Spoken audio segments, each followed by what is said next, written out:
हाँ भाई, शुरू करें? ठीक है, तो आज का टॉपिक रहेगा ग्लोबल वार्मिंग। क्या होता है ग्लोबल वार्मिंग? अरे बड़ी सिंपल सी चीज़ है। किसी रास्ते चलते इंसान से पूछ लो, किसी रिक्शे वाले से पकड़ के पूछ लो, अरे भैया आज इतनी गर्मी काहे को है? क्या बोलेगा? अरे भाई बहुत तेज़ धूप है, धूप बहुत तेज़ है इसीलिए आज इतनी गर्मी है। बस वही जवाब है ग्लोबल वार्मिंग का। ग्लोबल वार्मिंग में क्या होगा कि अब हम लोग साइंस के हैं, साइंस के लैंग्वेज में पढ़ेंगे, दो चार नए टर्मिनोलॉजी आ जाएगा, बस बाकी रीज़न वही है, धूप तेज़ जैसे जैसे गर्मी बढ़ रही है। ठीक है, तो समझते हैं ग्लोबल वार्मिंग। ग्लोबल वार्मिंग, ठीक है। ग्लोबल मीन्स अर्थ, अर्थ ये प्लेनेट की बात हो रही है, और वार्मिंग मतलब हीट अप होना। ठीक है, क्या होना?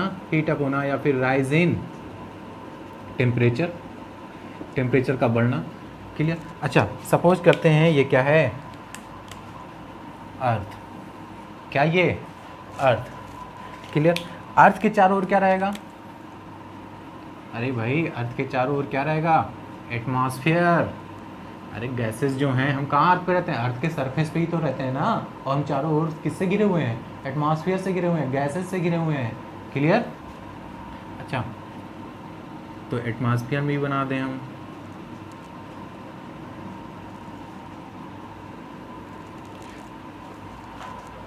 ठीक है, ये क्या हो गया? ये सारी चीज़ें क्या हो गई? ये एटमॉस्फेयर हो गई। यहाँ पे क्या है? यहाँ पे क्या है? इस स्पेस में क्या है? सब सबका सब गैस है। अच्छा सर, बात आती है, आपने यहाँ पे बहुत थिन बनाया, यहाँ पे बहुत ठीक बनाया, ऐसा क्यों? गलत बन गया क्या? अरे नहीं बेवकूफ़ों, गलत नहीं बना है, इसके पीछे रीज़न है। क्या रीज़न है देखते हैं।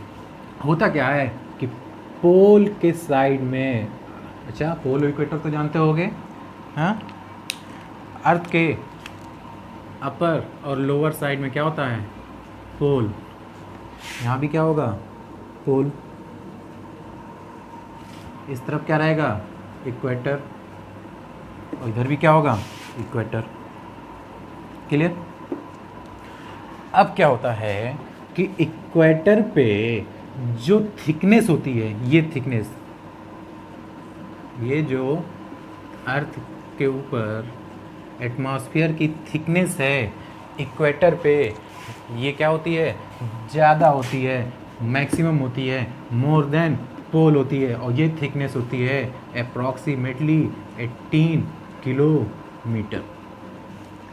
इक्वेटर पे थिकनेस कितनी हुई एटमॉस्फेयर की? 18 किलोमीटर। मतलब ये हुआ कि जिस सरफेस पे हम खड़े हैं, अभी हम जहाँ पे खड़े हैं, हमारे पैर से लेकर के और 18 किलोमीटर तक, 18 किलोमीटर तक क्या है? गैसेस हैं, अगर हम इक्वेटर पे रह रहे हैं तो। क्लियर? अच्छा, अब पोल पे बात करते हैं। पोल पे तो सर बहुत कम है। हाँ बिल्कुल कम है। यहाँ पे जो थिकनेस है वो कितनी रहेगी? 8 किलोमीटर। पोल पे थिकनेस क्या होगी? 8 किलोमीटर। अच्छा सर ऐसा क्यों? थिकनेस वहाँ पे क्यों कम हो गई? यहाँ पे तो ज़्यादा है। क्या रीज़न है इसके पीछे? क्या ग्रेविटी कम हो गई? नहीं, ग्रेविटी तो पूरे अर्थ पे सेम ही रहेगा। फिर थिकनेस क्यों कम हो गई? वजह है, देखते हैं। क्या होता है कि टेम्परेचर जैसे जैसे बढ़ता है, डेंसिटी क्या होती है? कम। क्लियर? टेम्परेचर और डेंसिटी में कैसा रिलेशनशिप हुआ? Inversely proportional. इसका मतलब अगर टेम्परेचर बढ़ेगा तो डेंसिटी क्या हो जाएगी? कम हो जाएगी। टेम्परेचर बढ़ेगा तो डेंसिटी क्या हो जाएगी? कम हो जाएगी। आया समझ में? रटना पड़ेगा। अरे प्रूफ कर देते हैं, देखो। Ideal gas equation PV is equal to nRT। Clear? Ideal gas equation PV is equal to nRT। PV is equal to n क्या है? मोल। मोल होता है weight upon molecular weight. Weight को हम लोग मास मान लेते हैं। क्या मान लें? मास। और यहाँ पे क्या हो जाएगा? मालिकुलर वेट, R और T। क्लियर? क्रॉस मल्टीप्लाई करेंगे, PV molecular weight is equal to mass, R और T। ठीक? अब क्या करेंगे कि R तो कांस्टेंट वैल्यू, R क्या है? Constant value. मालिकुलर वेट, किसी भी गैस का मालिकुलर वेट जो है वो कांस्टेंट वैल्यू है, वेरिएबल तो है नहीं कि वेरी करेगा वो भी क्या है? कांस्टेंट वैल्यू है। अच्छा, साइंटिस्ट थे चार्ल्स, उन्होंने क्या बताया कि एट कांस्टेंट प्रेशर, चार्ल्स ने क्या बताया कि at constant pressure density is inversely proportional to the temperature, मतलब कि जब टेम्परेचर को बढ़ाओगे तो डेंसिटी कम हो जाएगी और जब टेम्परेचर को घटाओगे तो डेंसिटी बढ़ जाएगी। चार्ल्स साहब ने बताया था एट कांस्टेंट प्रेशर, तो प्रेशर भी कांस्टेंट, इसको भी हटा देते हैं। फिर बचा ही क्या, V equal to mass into T, mass को इधर ले आए, V upon M is equal to T. अच्छा, अब हमको मालूम है कि डेंसिटी इज इक्वल टू होता है mass upon volume, density is equal to mass upon volume. यहाँ पे क्या आया, वॉल्यूम अपान मास, इसका मतलब क्या हुआ कि इसका जस्ट अपोजिट, मतलब यहाँ पे हम क्या लिख सकते हैं, 1 अपान डेंसिटी लिख सकते हैं ना, समझे कि नहीं समझे, अरे 1 अपान डेंसिटी लिख सकते हैं, क्लियर। अच्छा ठीक है, नहीं लिखते हैं, छोड़ दें, यहीं पे छोड़ दें, क्या करते हैं दूसरा रास्ता देखते हैं, ठीक है। क्या करें, इसको पूरा का पूरा ऐसे ही पलट दें, जब पलट देंगे तो मास अपान वॉल्यूम आएगा ना, अब तो समझ में आया, और टी क्या हो जाएगा, 1/t हो जाएगा, क्लियर। अब मास अपान वॉल्यूम किसके बराबर होता है, डेंसिटी के बराबर होता है, रो से रिप्रेजेंट कर रहे हैं, is equal to 1/t। T को यहाँ ले आए, रो को यहाँ ले जाए, तो T is inversely proportional to the rho. देखो प्रूफ हो गया, टेम्परेचर को बढ़ाओगे डेंसिटी कम होगा, टेम्परेचर को घटाओगे डेंसिटी बढ़ेगा। यही हमने बताया था कि जब टेम्परेचर बढ़ता है तो डेंसिटी कम हो जाती है और जब टेम्परेचर घटता है तो डेंसिटी बढ़ जाती है। यही रीज़न है कि इक्वेटर पे क्या होता है कि थिकनेस जो एटमॉस्फेयर की है, एटमॉस्फेयर मीन्स जो गैसेज हैं उसकी थिकनेस जो है वो 18 किलोमीटर अप्रॉक्सीमेटली होती है और पोल पे क्या होती है 8 किलोमीटर होती है, कम होती है, ठीक है। अच्छा क्यों, देखते हैं। अब यहाँ पे इक्वेटर पे टेम्परेचर क्या है, ज़्यादा, इक्वेटर पे टेम्परेचर क्या है, ज़्यादा। अरे हमारा इंडिया भी तो इक्वेटर पे ही है ना, हमारा इंडिया क्या है, इक्वेटर पे है, इसीलिए गर्मी यहाँ पे अच्छी खासी गर्मी पड़ती है ना, क्लियर, गर्मी खूब पड़ती है, ठीक। अब यहाँ पे टेम्परेचर खूब बढ़ रहा है, टेम्परेचर खूब बढ़ रहा है, टेम्परेचर बढ़ रहा है तो डेंसिटी क्या हो जाएगी, कम हो जाएगी। किसकी डेंसिटी की बात हो रही है, अरे यही एटमॉस्फेयर की डेंसिटी की बात हो रही है, जो एटमॉस्फेयर में गैसेस प्रेजेंट है उन्हीं की डेंसिटी की बात हो रही है, उनकी डेंसिटी क्या हो जाएगी, कम हो जाएगी। और जब किसी भी मॉलिक्यूल्स की डेंसिटी क्या हो जाती है, कम, तो उसका वॉल्यूम क्या हो जाता है, ज़्यादा। जब डेंसिटी कम होगी तो वॉल्यूम क्या हो जाएगा, ज़्यादा, क्योंकि डेंसिटी और वॉल्यूम में भी रिलेशनशिप कैसा होता है, इनवर्सली प्रोपोर्शनल का रिलेशनशिप होता है। तो डेंसिटी क्या हो जाएगी यहाँ पे कम, वॉल्यूम हो जाएगा ज़्यादा, मॉलिक्यूल्स क्या हो जाएंगे दूर दूर। डेंसिटी तो समझ रहे होगे ना, डेंसिटी, ठीक है, arrangement of atoms, ions, molecules, ठीक है, कितना ज़्यादा हाईली पैक्ड है वो, कितना कॉम्पैक्ट है, कितना कॉम्प्लेक्स है। जितना ज़्यादा कॉम्प्लेक्स और कॉम्पैक्ट पैक्ड होगा उसे क्या बोल देंगे, हाई डेंसिटी का है, जितना ही लूज होगा उतना ही बोल देंगे लो डेंसिटी का है। किसी चीज़ में, किसी जैसे सॉलिड की बात करेंगे, सॉलिड में आयंस एटम्स क्या होते हैं, बहुत ही क्लोज होते हैं, डेंसिटी कितनी ज़्यादा होती है सॉलिड की। अगर गैस की बात करेंगे, आयंस एटम मॉलिक्यूल्स क्या होते हैं, दूर दूर होते हैं, डेंसिटी क्या होती है वहाँ पर, कम होती है, क्लियर। अब क्या होगा, टेम्परेचर की वजह से टेम्परेचर क्या हो रहा है, इक्वेटर पे बढ़ रहा है। किस लिए बढ़ रहा है, क्योंकि सन की लाइट जो है इक्वेटर पे पड़ रही है, ठीक है, सन की लाइट इक्वेटर पे आ रही है और टेम्परेचर क्या हो रहा है, बढ़ रहा है। अब जब टेम्परेचर यहाँ का बढ़ रहा है तो डेंसिटी क्या हो जाएगी एटमॉस्फेयर की, कम हो जाएगी, और जब डेंसिटी एटमॉस्फेयर की कम हो जाएगी, गैसेस के डेंसिटी जो है वो कम हो जाएगी, तब क्या होगा, मॉलिक्यूल्स थोड़ा दूर दूर हो जाएंगे और ये थिकनेस है वो क्या हो जाएगा, बढ़ जाएगा, 18 किलोमीटर अप्रॉक्सीमेटली इक्वेटर पे हो जाएगा। इसके जस्ट अपोजिट पोल पे होगा, वहाँ पे टेम्परेचर क्या होता है, कम होता है, खूब ठंडी होती है, टेम्परेचर कम हुआ, डेंसिटी क्या हो जाएगा, बढ़ जाएगा, आयंस क्या हो जाएंगे, पास पास रहेंगे। इसीलिए यहाँ पे जो थिकनेस है लेयर की, ठीक है, एटमॉस्फेरिक लेयर की, वो क्या होगी, पोल पे कम होगी, ठीक है, समझ में आया, ओके। आगे बढ़ते हैं इसमें। अब क्या हुआ, ये तो अर्थ और एटमॉस्फेयर के हो गया। अब आगे क्या हुआ इसमें कि यहाँ पे हमने बना दिया सन, ये बना दिया हमने सन, क्लियर। अब इस सन से हमको मालूम है एनर्जी निकलती है, ठीक है, सन से एनर्जी निकलती है, लाइटें निकलती हैं, नॉर्मल लैंग्वेज में बात करें तो जानते ही होंगे, क्लियर। अब इस सन से जो एनर्जी निकलती है उसमें क्या क्या रहता है, पहला यहाँ समझेंगे, पहला क्या रहेगा, इंफ्रारेड, अच्छा, दूसरा क्या होगा, अरे भाई दूसरा क्या होगा, दूसरा होगा विजिबल, विजिबल लाइट। अच्छा एक और भी होता है, कौन सा, बहुत सही, यूवी, अल्ट्रावायलेट, ठीक है, रेडिएशन, अल्ट्रावायलेट लाइट बोलेंगे। क्लियर। अब जो इंफ्रारेड से यहाँ से इंफ्रारेड निकल रहा है ये कितना होगा, 50%। इंफ्रारेड कितना रहेगा, 50%। विजुअल कितना होगा, 40%। और यूवी कितना बचा, 10%। तो अल्ट्रावायलेट कितना होता है, 10%। क्लियर। इंफ्रारेड, विजुअल, यूवी, ये 3 तरह की रेडिएशन निकलती हैं किससे, सन की लाइट से। अब ये आएंगी और कहाँ पे आएंगी, एटमॉस्फेयर में मेरे, ये कहाँ आएंगी, एटमॉस्फेयर में। क्लियर। अब जब ये एटमॉस्फेयर में आई तो क्या होगा कि एटमॉस्फेयर में क्लाउड वगैरह भी होता है, ठीक है, एटमॉस्फेयर में क्या होता है, क्लाउड भी होता है, ठीक। अब कुछ रेडिएशन क्या होगी कि इस क्लाउड के वजह से यहीं से रिफ्लेक्ट बैक हो जाएगी, कुछ रेडिएशन क्या होगी यहीं से रिफ्लेक्ट बैक हो जाएगी, बट कुछ जो वहाँ नहीं रिफ्लेक्ट कर पाएगा या फिर पेनिट्रेट कर जाएगा क्लाउड को, तो आके कहाँ से स्ट्राइक करेगा वो, अरे भाई कहाँ से स्ट्राइक करेगा, अर्थ के सरफेस से।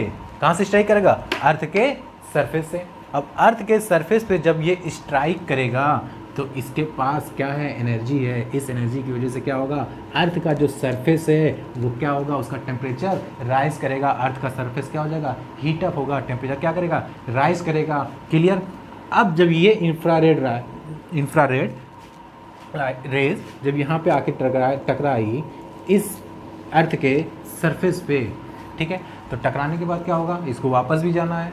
क्लियर। अब जब ये बाउंस बैक होगा, ठीक है, अब जब ये बाउंस बैक होगा, ठीक, अब जब ये बाउंस बैक होगा अर्थ के सरफेस पे स्ट्राइक करने के बाद में, तब हमारे ये एटमॉस्फेयर में क्या क्या होता है, गैसेस होती हैं, CO2, ठीक है, गैसेस होती हैं CO2, ठीक है, नाइट्रस ऑक्साइड। क्लियर। ऐसे ही कई सारे गैसेस होती हैं, ठीक है। अब ये गैसेस क्या करेंगी, एटमॉस्फेयर की जो गैसेस हैं वो क्या करेंगी कि जो इंफ्रारेड रेज जो हैं, लाइट जो है वो जो बाउंस बैक होके वापस जाना चाह रही थी, ये गैसेस कहेंगी कि भाई रुकिए रुकिए, यहीं रुकिए, मत जाइए। क्यों, क्योंकि ये CO2 जो इतना ज़्यादा हमारे एटमॉस्फेयर में फैल गया है वो किसकी वजह से फैला है, अरे हमारी और आपकी वजह से ही फैला है। इंडस्ट्री इतना ज़्यादा लग रही है, इंडस्ट्रियलाइजेशन हो रहा है, इतना ज़्यादा ट्रांसपोर्टेशन हो रहा है, इतना ऑटोमोबाइल्स यूज हो रहा है। हाँ, इसका ड्रॉबैक भी तो है ना ड्रॉबैक। तो क्यों, क्योंकि अब हम पेट्रोल यूज कर रहे हैं, डीजल यूज कर रहे हैं, इंडस्ट्री में इलेक्ट्रिसिटी यूज कर रहे हैं, ठीक है, डोमेस्टिक पर्पज़ से भी, हॉस्पिटल पर्पज़ में भी इलेक्ट्रिसिटी यूज हो रहा है, ठीक है। इलेक्ट्रिसिटी बनाने में कोयले से भी तो बनता है, कोल से भी तो बनता है इलेक्ट्रिसिटी। तो कितना अमाउंट में वहाँ पे CO2 और हार्मफुल गैसेस रिलीज होती हैं। क्लियर। तो गैस का जो गैस है वो क्या हो रहा है, एटमॉस्फेयर में बढ़ता जा रहा है। गैसेस जो हैं वो क्या हो रही है, एटमॉस्फेयर में बढ़ती जा रही हैं, जिस वजह से इनका अमाउंट क्या है, ज़्यादा है। और जो सन की लाइटें आ रही हैं तो सन की लाइट जब यहाँ से स्ट्राइक करके बाउंस बैक हो रही है इंफ्रारेड, तो क्या करेगी, ये गैसेस जो हैं वो कहेंगी रुक जाओ, यहीं पे रुको। फिर ये क्या करेंगे, CO2 गैसेस हैं या नाइट्रस ऑक्साइड गैसेस, ये क्या करेंगी, इसको एब्जॉर्ब कर लेंगी। और एब्जॉर्ब करने के बाद में फिर से इसको अर्थ के सरफेस की तरफ क्या करेंगी, बाउंस बैक करा देंगी। अब ये जो इंफ्रारेड रेज जो आया था सन से, वो क्या हो रहा है, एटमॉस्फेयर को छोड़ के जा ही नहीं पा रहा है। एटमॉस्फेयर के लोअर एटमॉस्फेयर में क्या है, लोअर एटमॉस्फेयर में ही ट्रैप हो गया है वो, ठीक है। अब जब लोअर एटमॉस्फेयर में ही ट्रैप हो गया है, मतलब हम बात कर रहे हैं इस ज़मीन पे हम जैसे खड़े हैं, तो लोअर एटमॉस्फेयर मतलब बस थोड़ी डिस्टेंस तक, ठीक है। तो यहाँ पे क्या है कि गर्मी बढ़ रही है। क्यों, क्योंकि कार्बन डाइऑक्साइड वगैरह का इतना ज़्यादा अमाउंट हो गया है कि ये जो इंफ्रारेड रेज है ये इसको क्या कर रही हैं, एमिट कर रही हैं। इंफ्रारेड रेज को क्या कर रही है, CO2 इसको एब्जॉर्ब कर ले रही है, एब्जॉर्ब करने के बाद एमिट करके क्या कर रही है, बाउंस बैक करा रही है अर्थ पे। बार बार यहीं पे क्या हो रहा है, अर्थ से टकरा रहा है और अर्थ का टेम्परेचर जो है वो क्या हो रहा है, राइज कर रहा है, हीटअप कर रहा है। इस वजह से क्या हो रहा है, यहाँ पर गर्मी बढ़ता ही जा रहा है। क्लियर। क्या हो रहा है कि यहाँ पे गर्मी जो है वो बढ़ता ही जा रहा है, टेम्परेचर बढ़ता ही जा रहा है, ठीक है। तो इसी को बोलते हैं ग्लोबल वार्मिंग। ग्लोबल वार्मिंग का मतलब कि अर्थ के सरफेस का टेम्परेचर जो है वो राइज करना, एटमॉस्फेयर का टेम्परेचर जो है वो राइज करना। और किस वजह से ऐसा हो रहा है, जो वजह से ग्लोबल वार्मिंग हो रही है, उसको बोलते हैं ग्रीन हाउस इफेक्ट। क्या इफेक्ट है, क्या रीजन है कि ग्लोबल वार्मिंग हो रही है, तो उसको बोलते हैं ग्रीन हाउस इफेक्ट। क्लियर। अब ग्रीन हाउस इफेक्ट पूछा जाता है, ग्रीन हाउस इफेक्ट की कौन से गैसेस होती हैं, ग्रीन हाउस गैसेस किसे बोलती हैं, किसे बोला जाता है, ग्रीन हाउस गैसेस। सबसे ज़्यादा CO2, ग्रीन हाउस गैसेस में सबसे ज़्यादा क्या होता है, CO2 होता है। अप्रॉक्सीमेटली 81%, समझ रहे हो, 81% सिर्फ CO2 ही है। इसके बाद मीथेन, क्या हुआ, methane 10%, nitrous oxide 7 to 8%, nitrous oxide 7 to 8%, और भी अदर बहुत सारी गैसेस हैं, ठीक है। अदर गैसेस जो कितनी रहेंगी, 2 to 3%। क्लियर। तो ग्रीन हाउस गैसेस कौन कौन सी हैं, CO2, मीथेन, नाइट्रस ऑक्साइड और भी अदर गैसेस हैं। मेनली कौन सी गैस है, CO2। देखो अमाउंट कितना ज़्यादा, 81% रिस्पॉन्सिबल है किसके लिए, ग्लोबल वार्मिंग के लिए। तो ग्रीन हाउस गैस अगर सिंगल सिर्फ एक ही गैस को ग्रीन हाउस गैस बोलना होगा तो किसको बोलेंगे, जिसका क्या है, पार्टिसिपेशन क्या है, ज़्यादा है, 81% है, इसलिए कार्बन डाइऑक्साइड को ग्रीन हाउस गैस भी बोलते हैं।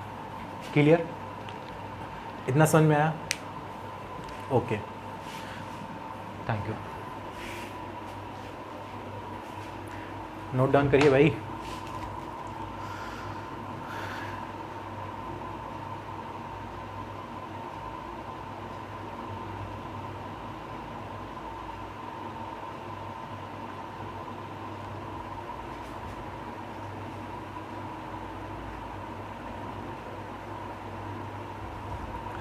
अच्छा, अब बात करते हैं ग्रीन हाउस। सर हम ग्लोबल वार्मिंग जान गए, टेम्परेचर राइज कर रहा है ये भी समझ गए, वजह रीज़न क्या है ये भी पता चल गया हमको। अच्छा, तो इसका इफेक्ट क्या होता होगा, आखिर इससे नुकसान क्या है। अरे सबसे बड़ा नुकसान तो यही है कि कितना गर्मी हमको झेलना पड़ रहा है, हम लोगों को कितना गर्मी हमको झेलना। हम तो इंसान हैं, सर्वाइव कर जाते हैं, कहीं भी रहें सर्वाइव कर जाते हैं, ठीक है। अच्छा सोचो, ऐसे एनिमल्स जो घर नहीं बनाते, जिनका अपना घर नहीं होता, जिनके पास सोर्सेज नहीं है खाने पीने के, वो क्या करेंगे। बर्ड्स की बात करें अगर, तो बर्ड सर्वाइव कर पाएंगी, टेम्परेचर इतना ज़्यादा इंक्रीज करेगा तो नहीं कर पाएंगी। यही रीज़न है कि आजकल देखते होंगे हम कितने सारे बर्ड्स की स्पीसीज जो हैं वो क्या हैं, एक्सटिंक्ट होने वाले हैं, ठीक है, कितना कम दिखने लगे हैं। पहले देखो कितने सारे स्पैरो दिखते थे, पिजन दिखते थे, क्रो दिखते थे, आज के डेट में क्या है, उनका नंबर बहुत कम हो गया। क्लाइमेट इतना ज़्यादा चेंज हो रहा है, इतना ज़्यादा एटमॉस्फेयर में पॉल्यूशन बढ़ता ही जा रहा है, यही वजह है। इसकी वजह से क्या क्या नुकसान है, तो यही नुकसान है कि एनिमल और इन्वायरमेंट पे बहुत बड़ा इसका ड्रॉबैक होगा, बहुत बड़ा असर पड़ने वाला है। क्लियर। टेम्परेचर राइज कर रहा है, टेम्परेचर राइज करने की वजह से क्या होगा कि जो पोल पे ठीक है, हमको मालूम है, जनरल लैंग्वेज में बात करें तो पोल पे क्या होता है, पहाड़ियाँ होती हैं, किसकी, बर्फ़ की।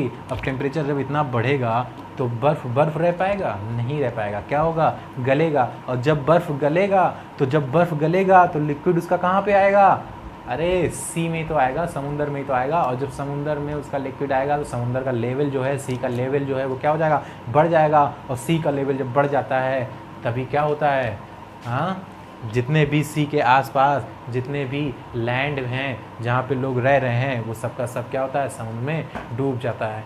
Clear, thank you, I hope आप लोगों को समझ में आया होगा।